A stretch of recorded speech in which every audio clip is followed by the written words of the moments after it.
that tyranny would come in the form of some hostile force, like the Soviets or Islamic terrorism. We were conditioned to think that way for decades, and often with good reason. The end of America as we know it would come with a bang.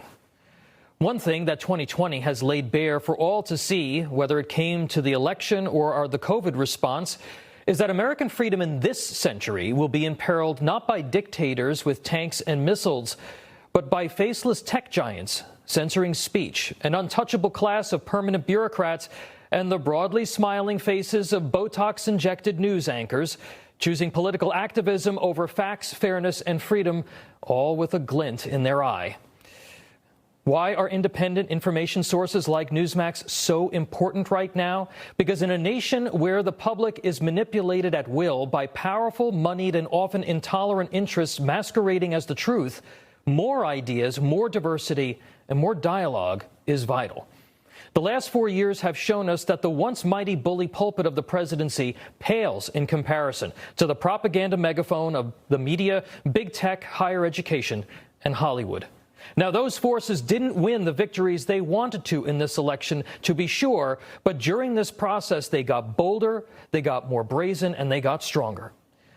The real sustained fight isn't being waged by Joe Biden, but from the people that are really at the top of the pyramid in our society now, the ones who want to control how you think.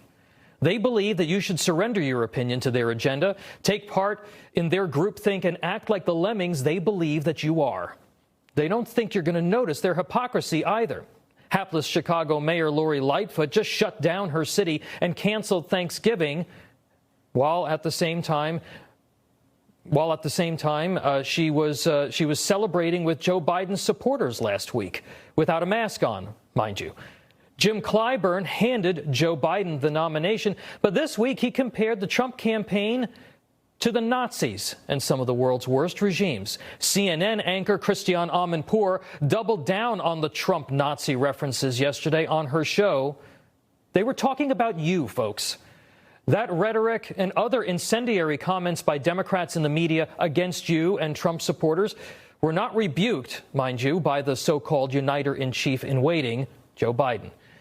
Make no mistake, this election was a rejection of the far-left policies hawked by the socialists, Marxists, and the media activists that collude with the Democratic Party. But they are not going to stop. They will continue to demonize and cancel those who disagree with them, call you racists, stoke fear, and tell you that more government is the answer, and brand you as divisive if you have the temerity to think for yourself. And it will be up to all of us to resist it.